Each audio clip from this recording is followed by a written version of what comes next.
الحمد لله رب العالمين والعاقبة للمتقين والصلاة والسلام على سيد الأنبياء والمرسلين وعلى آله وأصحابه الطيبين الطاهرين أما بعد فاعوذ بالله من الشيطان الرجيم بسم الله الرحمن الرحيم يا أيها الناس اتقوا ربكم الذي خلقكم من نفس واحدة وخلق منها زوجها وبث منهما رجالا كثيرا ونساء واتقوا الله الذي تساءلون به والأرحام ان اللہ کان علیکم رقیبا صدق اللہ العظیم قال النبی صلی اللہ تعالی علیہ وسلم النکاح من سنتی فمن رغب عن سنتی فلیس منی وقال من احب سنتی فقد احبنی ومن احبنی کان معی فی الجنہ او کما قال رسول اللہ صلی اللہ علیہ وسلم صدق اللہ وصدق رسول اللہ صلی اللہ علیہ وسلم غوث اعظم بمنے بے سرو ساما مدد قبلہ دین مدد کعبہ ایمان مدد بگرداب بلا افتاد کشتی مدد کن یا معین الدین چشتی ممبر پر جلوگر پیر طریقت صوفی ملت صوفی غلام رسول قادری صاحب حضرت علامہ مفتی محمد رضا مرکزی صاحب حضرت علامہ حافظ غفران اشرفی صاحب برادر حافظ مقصود اشرف صاحب جملہ علماء کرام عمائدین شہر حاضرین بزم السلام علیکم ورحمۃ اللہ وبرکاتہ۔ آئیے ہم اور آپ مل کر انتہائی عقیدت و محبت کے ساتھ ہم اور آپ اپنے اور ساری کائنات کے مرکز عقیدت حضور رحمت عالم جان عالم جناب احمد مجتبی محمد مصطفیٰ ارواحنا فدا صلی اللہ علیہ وسلم کی بارگاہ پر انور میں جس طریقے سے میں پڑھاؤں آپ بھی اور ہزاروں کی تعداد میں موجود خواتین بھی میرے ساتھ مل کر پڑھیں۔ الصلاۃ والسلام علیک یا رسول اللہ، الصلاۃ والسلام علیک یا نبی اللہ، الصلاۃ والسلام علیک یا نور اللہ صلی اللہ تعالی علیہ وسلم۔ طریق مصطفیٰ کو چھوڑنا ہے وجہ بربادی، اسی سے قوم دنیا میں ہوئی بے اقتدار اپنی۔ ہمیں کرنی ہے شہنشاہ بطحا کی رضا جوئی، وہ اپنے ہو گئے تو رحمت پروردگار اپنی۔ میرے پیارے آقا صلی اللہ تعالی علیہ وسلم کے پیارے دیوانوں، آج کی یہ محفل ایک اچھوتے عنوان پر منعقد کی گئی ہے۔ کچھ لوگوں نے عنوان سننے کے بعد یہ بھی تصور کیا کہ یہ کیسا عجیب تر عنوان ہے کہ اسلام میں طلاق کیوں اور کیوں نہیں۔ اس سلسلے میں ہمارے پاس وقت انتہائی مختصر ہے اور یہ عنوان جہاں بہت علمی مواد کا مطالبہ کرتا ہے وہیں پر بڑی سنجیدگی کا مطالبہ بھی کرتا ہے۔ آئیے سب سے پہلے ہم اس طرف چلتے ہیں کہ اسلام میں نکاح کیوں ہے اور اسلام میں نکاح کی حیثیت کیا ہے اس لیے کہ جب نکاح کا رشتہ متزلزل ہوتا ہے تو اس کے بعد ہی طلاق کی نوبت آتی ہے. تو جب نکاح کا رشتہ ہی متزلزل نہ ہوگا تو طلاق کی نوبت نہیں آئے گی. تو ہم نکاح تو کرتے ہیں لیکن نکاح کے مقصد کو ہم سمجھنے کی کوشش نہیں کرتے. جہالت کی بنیاد پر، نفسانی خواہشات کی بنیاد پر اور اپنی طبیعت کے مطابق لاقانونیت کی زندگی گزارنے کی بنیاد پر انسان طلاق جیسی بلا اور آفت میں گرفتار ہوتا ہے. سب سے پہلے ہمیں یہ سمجھنا ہوگا کہ اسلام میں نکاح کیوں ہے، اسلام میں عورت کا مقام کیا ہے. اس لیے کہ اسلام وہ مقدس مذہب ہے جو صرف قانون مسلمانوں کو نہیں دیتا بلکہ دنیا کے ہر انسان کو وہ قانون دیتا ہے، اور دنیا کے ہر انسان کو وہ ایک پرامن معاشرے کی دعوت دیتا ہے. ہم نکاح کے اندر جو خطبہ پڑھتے ہیں، جو ہمارے آقا صلی اللہ علیہ وسلم کی سنت ہے، ان خطبے میں ہم 3 آیتوں کی تلاوت کرتے ہیں جن میں ہم سورۃ النساء کی تلاوت کرتے ہیں. اس کی میں نے تلاوت کرنے کا شرف حاصل کیا.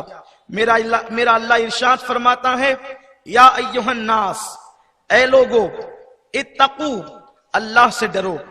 قرآن مقدس میں بہت ساری جگہوں پر صرف مسلمانوں سے خطاب ہے، لیکن جب یا ایھا الناس آتا ہے تو اس سے مراد تمام عالم انسان سے اللہ رب العزت خطاب کر رہا ہے.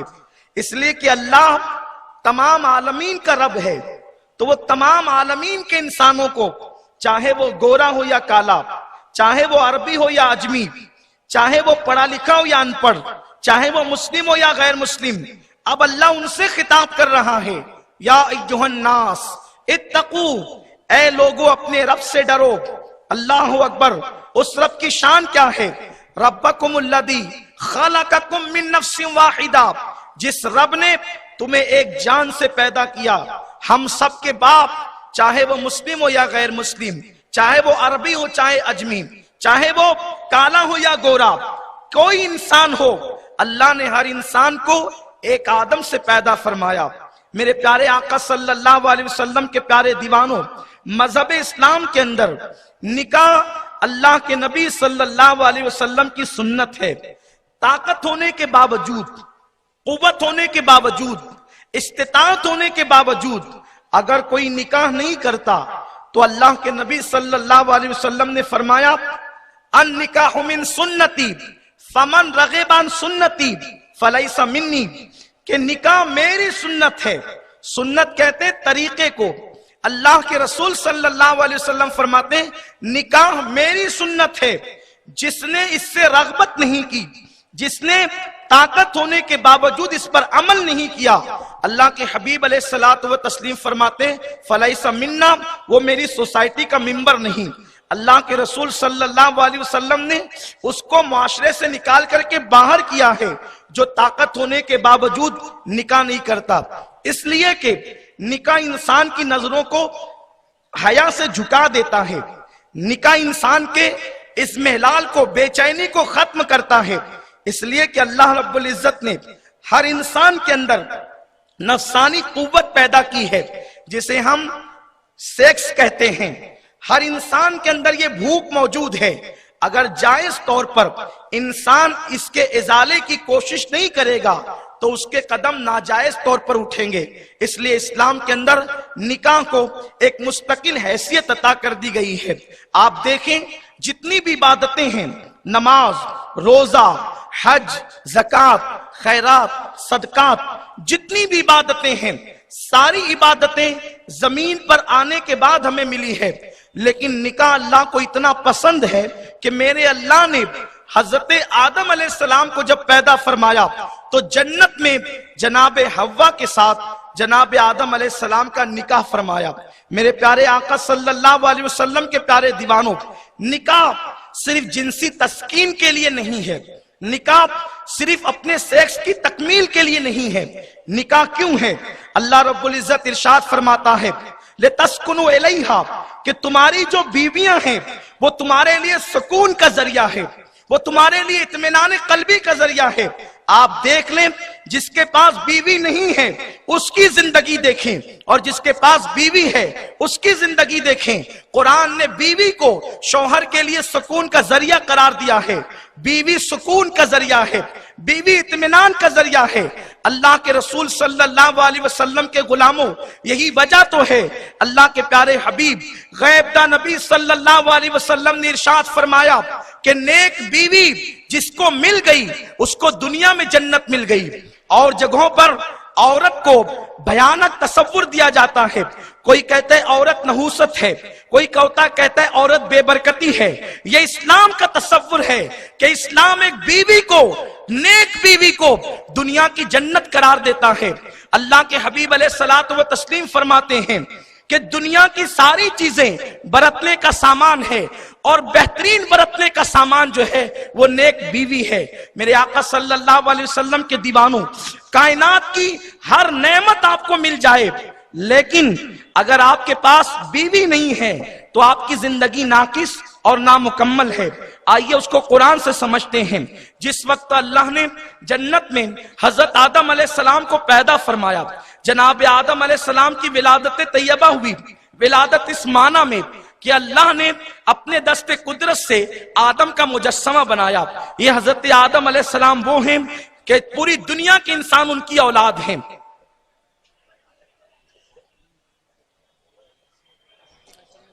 اچھا ٹھیک، لوگ تھوڑا سا آگے ہو جائیں، آنے والوں کو جگہ دیں۔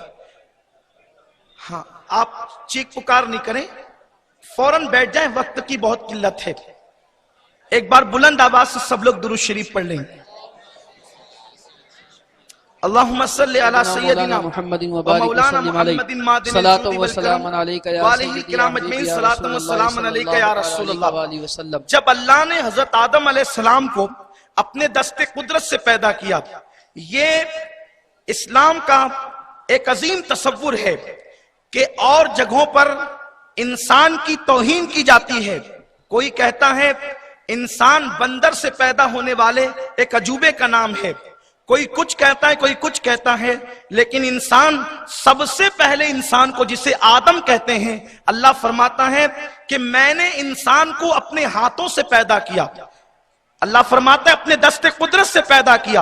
اور کیسے پیدا کیا؟ لَقَدْ خَلَقْنَا الْإِنسَانَ فِي أَحْسَنِ تَقْوِيمٍ، ہم نے انسان کو اپنی مخلوق میں سب سے حسین اور خوبصورت پیدا کیا۔ ملائکہ سے بھی خوبصورت مخلوق کا نام ہے انسان۔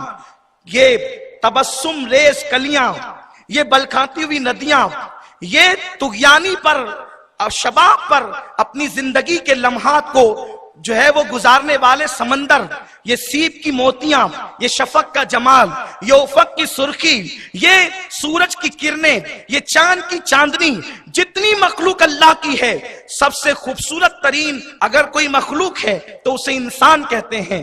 حضرت آدم علیہ السلام کو اللہ نے جنت میں پیدا کیا۔ حضرت آدم علیہ السلام جنت میں تھے۔ جنت میں کیا کمی تھی؟ جنت کہتے ہی اسے ہیں جہاں کوئی کمی نہ ہو۔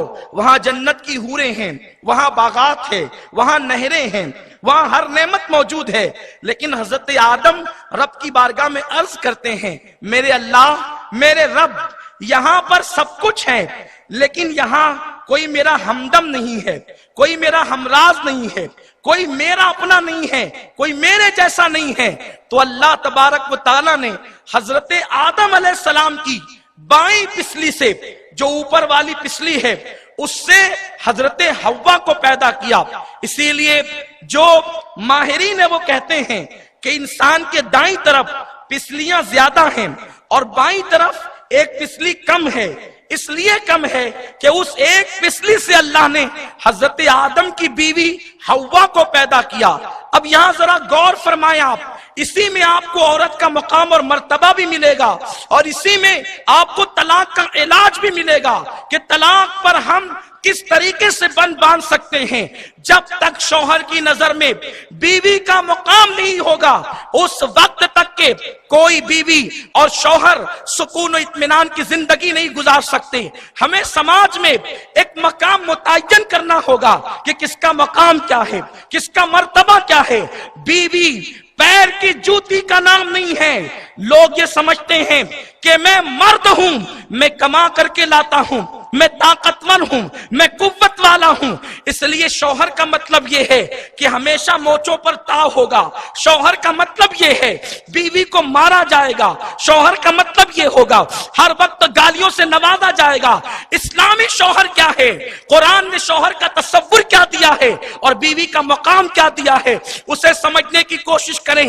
لوگ کہتے ہیں بیوی تو پیر کی جوتی کا نام ہے، جب چاہے اتار کر پھینک دیں، بیوی پیر کی جوتی کا نام ہے تو تیری ماں بھی تیرے پیر کی جوتی ہے، اس لیے کہ ماں بھی تو عورت ہی ہوا کرتی ہے، بہن بھی تو عورت ہی ہوا کرتی ہے۔ اگر عورت پیر کی جوتی کا نام ہوتا تو اللہ کے رسول یہ نہ کہتے الجنت تحت اقدام الامہات، جنت تمہاری ماؤں کے قدموں کے نیچے ہے۔ نادان، جس بیوی کو، جس عورت کو تو پیر کی جوتی کہہ رہا ہے، وہی عورت کے قدموں کے نیچے جنت ہے۔ اسلام میں عورت کا تصور کیا ہے؟ اسلام میں عورت کا مقام کیا ہے؟ بیٹی پیدا ہوئی ہے، میرے رسول فرماتے ہیں جس کے یہاں بیٹی پیدا ہو اور وہ خوشی کرے، اللہ اس باپ کو جنتی قرار دیتا ہے۔ اور اس کے بعد نیک بیوی جو ہے وہ شوہر کے لیے جنت ہے۔ اللہ اکبر۔ اسلام کا تصور کیا عورتوں کے بارے میں؟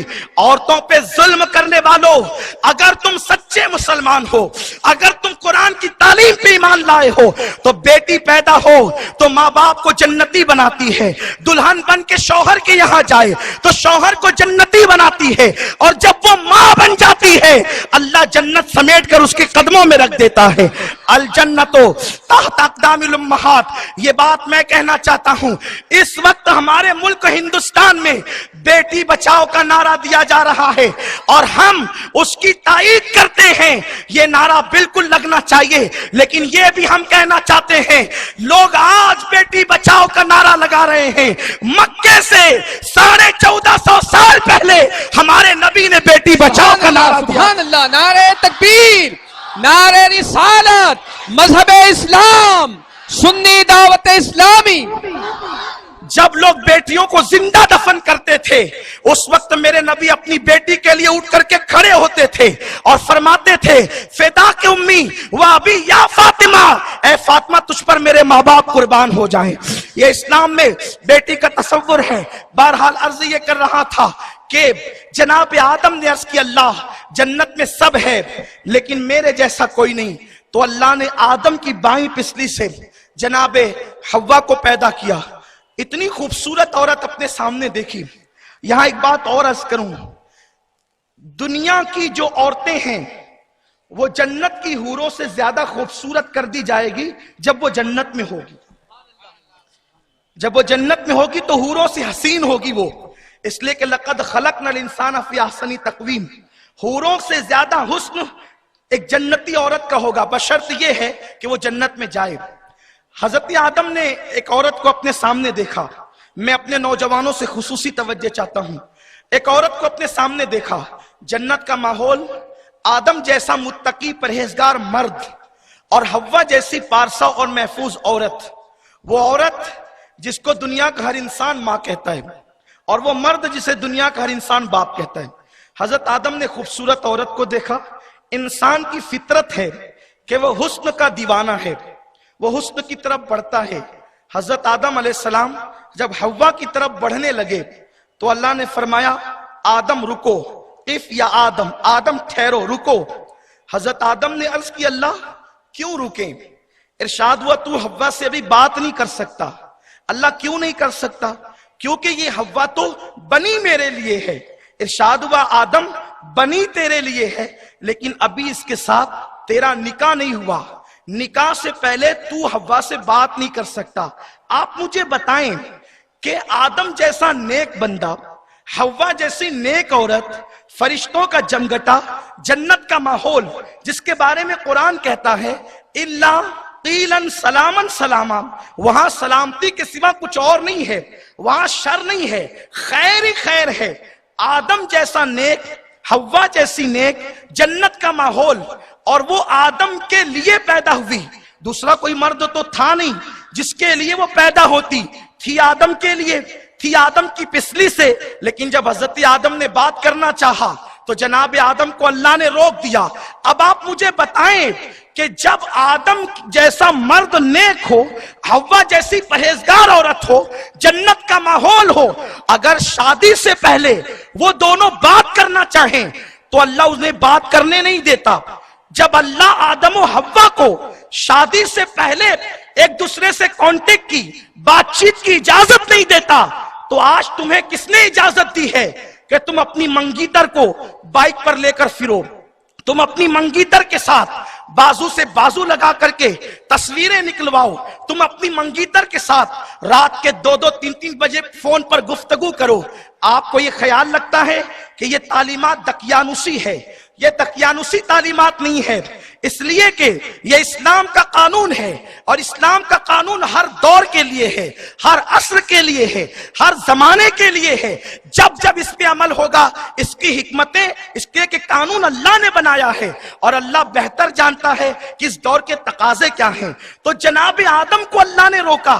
ہم لوگ آج منگیتر سے جو بات چیت کرتے ہیں دیر تک کے، ہوتا یہ ہے، ہمارے بڑے بوڑھے موجود ہیں، شادی سے پہلے جو محبت پیدا ہوتی ہے وہ شادی کے بعد ٹوٹ جاتی ہے، کیونکہ شادی کے بعد ایک کوئی نئی چیز بندے کو ملتی ہے، نیا کیف، نیا سرور، جو ہے وہ وصل کی لذتیں، ہجر کے لمحات کے اختتامات، گویا کہ وہ رات انسان کی زندگی کی سب سے حسین رات ہوتی ہے۔ اب جب انسان ہر نئی چیز لذیذ ہوتی ہے، پہلے ہی بات کر چکا ہے، پہلے ہی بائک پہ لے کے گھوم چکا ہے، پہلے ہی پارکوں میں لے جا چکا ہے، اور وہ سب کچھ حاصل کر چکا ہے جو ایک بیوی سے ملتا ہے، تو جب شادی کے بعد اس کو کچھ نیا نہیں ملے گا تو اس کے اور اس کے درمیان اختلاف پیدا ہوگا، اور یہی چیزیں کبھی کبھی جو ہے وہ طلاق کا ذریعہ بن جاتی ہے۔ اور ایک لڑکا سوچتا ہے کہ میں تو اس سے اتنی باتیں میں نے کی ہے، اور جب وہ میرے ساتھ ایسی ہے تو دوسروں کے ساتھ کیسی ہوگی۔ اور اسلام جو ہے بیوی کو ٹیشو کا درجہ نہیں دیتا۔ ہم نکاح کرتے ہیں، اسلام میں قانون یہ ہے، اگر کوئی اس شرط کے ساتھ نکاح کرے کہ میں 1 سال تک کے لیے نکاح کرتا ہوں، نکاح ہوگا ہی نہیں۔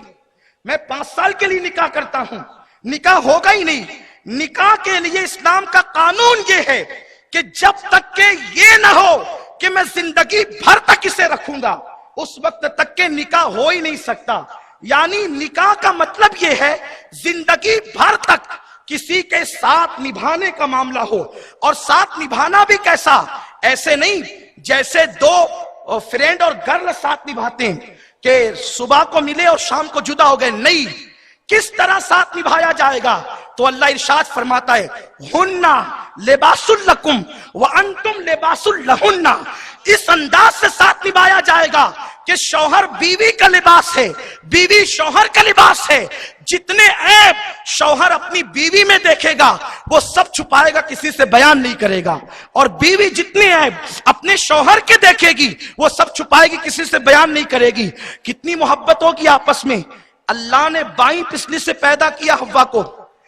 ہر معاملے میں اسلام نے رائٹ دائیں کو جو ہے وہ اہمیت دی، لیکن جب عورت کی پیدائش کی بات آئی تو اللہ نے بائیں پسلی سے پیدا کیا۔ کیوں؟ اس لیے کہ بائیں پسلی دل کے قریب ہے، بائیں پسلی دل کے قریب ہے، اور جو دل کے قریب ہے اس کی جگہ دل میں ہے۔ کچھ نوجوان ماں باپ کو چھوڑ دیتے ہیں، بیوی کو سر کا تاج بنا کر پھرتے ہیں، ان کو بھی میرے رسول نے دیوس کہا ہے، اور ان پہ جنت کی خوشبو حرام ہے۔ اور کچھ لوگ بیوی کو پیر کی جوتی سمجھتے ہیں، ان کو بھی میرے رسول نے جو ہے وہ اللہ کی نگاہ رحمت سے محروم کہا ہے۔ بیوی نہ سر کے تاج کا نام ہے کہ آپ ہر معاملے میں جی حضوری کریں، اور نہ پیر کی جوتی کا نام ہے کہ آپ ہر وقت اسے کچلتے رہیں۔ وہ دل کی پسلی کے قریب سے پیدا ہوئی ہے، وہ دل میں رکھنے کی چیز ہے۔ اسی لیے ماں باپ کا رشتہ بڑا قیمتی ہے، لیکن سب سے زیادہ قریب شوہر کے بیوی رہا کرتی ہے۔ میرے آقا صلی اللہ علیہ وسلم کے دیوانوں، اسلام عورت کو ٹیشو کا درجہ نہیں دیتا۔ یہ ٹیشو نہیں ہے پسینہ پوچھ کر پھینک دیں، استعمال کر کے پھینک دیں۔ اسلام میں بیوی کی شان کیا ہے آپ دیکھیں۔ جب تک بیوی زندہ رہے گی ہم اس سے محبت کرتے ہیں، جب وہ انتقال کر جائے گی تو بھی اس کو بھلانے کی اجازت نہیں ہے۔ آپ سیرت رسول میں دیکھیں، اللہ کے حبیب علیہ الصلوۃ والتسلیم کی سب سے پہلی بیوی 25 سال کی عمر میں اللہ کے نبی صلی اللہ علیہ وسلم نے جن کے ساتھ نکاح کیا تھا ان کا نام ہے اس معتبر مبارک مقدس عظمت والی خاتون کا نام ہے سیدہ خدیجۃ الکبریٰ رضی اللہ تعالیٰ عنہا۔ یہ وہ خوش نصیب عورت ہے کہ 25 سال کی عمر میں اللہ کے حبیب علیہ السلام نے 2 مرتبہ بیوہ ہونے والی اس خاتون کے ساتھ نکاح فرمایا تھا، اور اس عورت کی، اس ہماری مقدس ماں کی عمر اس وقت تو 40 سال کی تھی اور حضور علیہ السلام کی عمر 25 سال کی تھی۔ اللہ کے حبیب علیہ السلام نے یہاں پر ہمیں بتایا کہ ایک بیوہ کا مرتبہ کیا ہے، کیونکہ اس سماج کے اندر بیوہ کو منحوس سمجھا جاتا تھا، بیوہ کو ذلیل کیا جاتا تھا۔ اللہ کے رسول نے 2 مرتبہ بیوہ ہونے والی خدیجہ کے ساتھ نکاح کر کے بتا دیا کہ اگر بیوہ منحوس ہوتی تو کبھی بھی اللہ کے حبیب اس خاتون کے ساتھ نکاح نہ کرتے۔ میرے نبی نے 2 مرتبہ بیوہ ہونے والی خدیجہ کے ساتھ نکاح کر کے اسے تمام مومنین کی ماں بنا دیا ہے، اور عظمت والی وہ خاتون ہے جس کے لیے عرش سے سلام آتا تھا۔ تو جناب خدیجۃ الکبریٰ جب تک حیات رہی، اللہ کے حبیب علیہ السلام نے کوئی دوسرا نکاح نہیں فرمایا، سارے نکاح جناب خدیجہ کے وصال کے بعد ہوئے ہیں۔ اور اس کے بعد جب حضرت خدیجہ کا انتقال ہو گیا تو آقا علیہ السلام کبھی بکری ذبح کرتے تو اللہ کے حبیب علیہ السلام گوشت اپنے گھر میں پکوانے سے پہلے حضرت خدیجہ کی سہیلیوں کے یہاں بھجواتے۔ کوئی تحفہ آتا تو پہلے خدیجہ کی سہیلیوں کے یہاں، حتیٰ کہ بیویوں کے سامنے خدیجہ کا ذکر کرتے، یعنی بیوی زندہ ہو تو بھی محبت کی جائے گی، بوڑھی ہو جائے تو بھی محبت کی جائے گی، انتقال کر جائے تو بھی محبت کی جائے گی۔ یہ اس کا حق ہے کیونکہ وہ دل کے قریب کی پسلی سے پیدا ہوئی ہے۔ کیا یہ تاریخ آپ کو نہیں معلوم؟ آج آپ سیریل دیکھ کر، فلمیں دیکھ کر طلاق جو بڑھ رہی ہے ہمارے ملک میں، اس کی سب سے بڑی وجہ سیریل ہے۔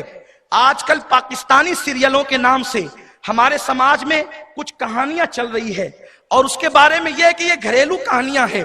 اس میں شادی شدہ لوگوں کو افیئر کرتے ہوئے بتایا جاتا ہے، پھر شکوک و شبہات ہوتے ہیں، پھر طلاق واقع ہو جاتی ہے۔ ہم کہتے ہیں سیریل کسی ملک سے چلے، اگر وہ سماج میں بگاڑ پیدا کرے ہم اس پہ لعنت کرتے ہیں۔ ہمارا تعلق مذہب اسلام سے کسی ملک سے نہیں ہے، اور ہم ہندوستان والے کسی ملک سے تہذیب سیکھنے کے روادار نہیں ہے، کیونکہ ہمارا ملک ہندوستان یہ وہ ملک ہے کہ حضرت آدم کو جب زمین پہ اتارا گیا تو سب سے پہلے آدم ہندوستان تشریف لائے ہیں۔ یہ زمین آدم علیہ السلام کی زمین ہے، یہ زمین جناب خواجہ کی زمین ہے، یہ زمین داتا کی زمین ہے۔ اللہ کے رسول علیہ السلام نے ہندوستان کی زمین سے محبت کی ہے، یہاں کے عطر کی تعریف کی، یہاں کی جڑی بوٹیوں کی تعریف کی، یہاں کی چمکتی تلواروں کی تعریف کی، اور ایک دن تو رسول اللہ نے فرمایا کہ مجھے ہندوستان سے اپنے غلاموں کی خوشبو آتی ہے۔ اسی لیے ڈاکٹر اقبال کہتے ہیں میرے عرب کو آئی ٹھنڈی ہوا جہاں سے، میرا وطن وہی ہے، میرا وطن وہی ہے۔